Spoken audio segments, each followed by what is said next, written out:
My name is Gavin Evans, and this is my review of Watcho. And this is a movie that I've heard mixed things on. I've heard some people say it's lacking and very forgettable. I've heard other people say it's a tense thriller. So I was curious to see which side I would end up on, and I ended up right in the middle. It's definitely flawed, but I do think it succeeds enough at what it's trying to do. But let's talk about the best part of this movie, and it's the directing by Chloe Okuno. And I wasn't aware of this while I was watching this movie, but she's the same person who directed the one segment in VHS 94, Sewer Rat, I believe is the name. The one where it ends with the two newscasters and the guy's face melts off and she's like, "Long live Ratma."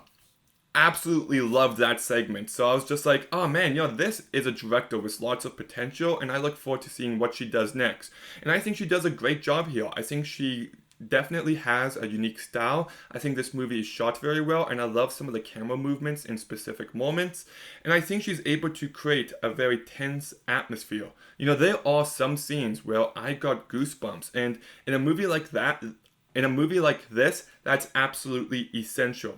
Just the fact that this main character is getting followed and watched all the time, it really had me on the edge of my seat. And I also think the director was very smart to put her in a foreign country where she doesn't speak the language, because you understand why nobody believes her. And on top of that, it just creates a certain loneliness for the character. Well, there's just no escape from it.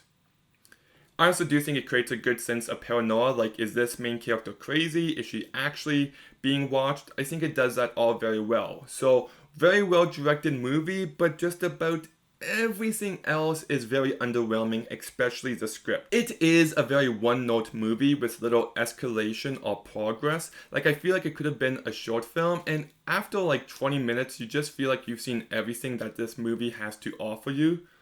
I wish they found ways to keep the movie evolving from the early point.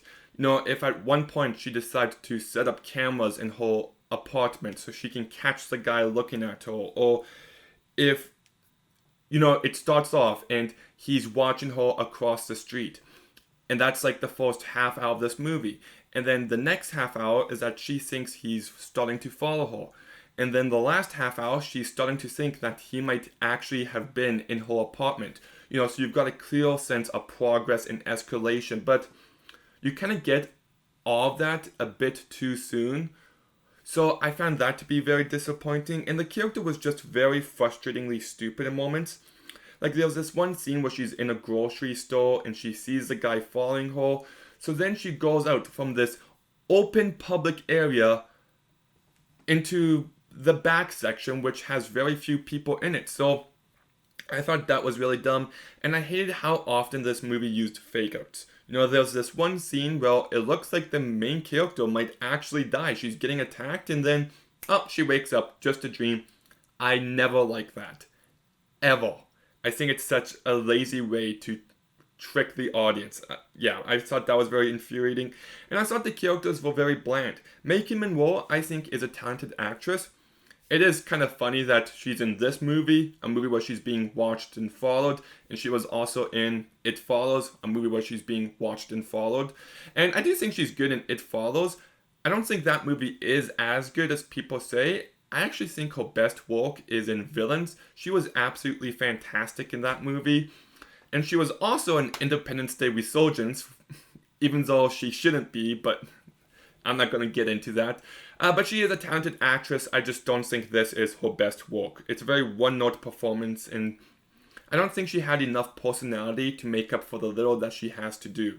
You've also got yourself Karl Grossman, who plays the stereotypical boyfriend who doesn't believe her that you've come to expect in these movies, and I don't think there was anything about his character that stood out. You've got Bourne Gorman as the bad guy here, and I actually think he was the best person in this movie. He doesn't have a lot to do, but he is able to come across in a very imposing way. So I thought he did decent given the material. So I think the cast for the most part was pretty underwhelming. I'll also say that I wish this movie had a campier feel to it, or just moments of humor to lighten it up in certain moments. I do think it took itself a little too seriously, and I'm going to do a slight spoiler section after my number, because there's just one thing that I really think this movie should have done.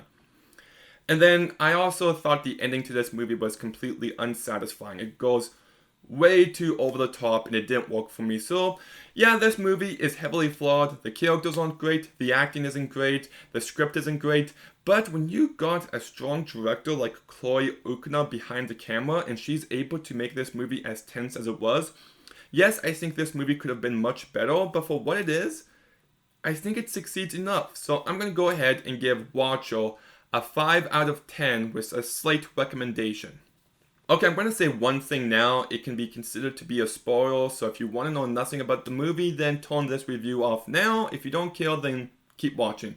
But I really wish the last scene in this movie where she kills the bad guy and the boyfriend witnesses all of it, if she just looked over to him with her face covered in blood and just said, "I told you so," and then it cuts to credit and you get some rock and roll song to play.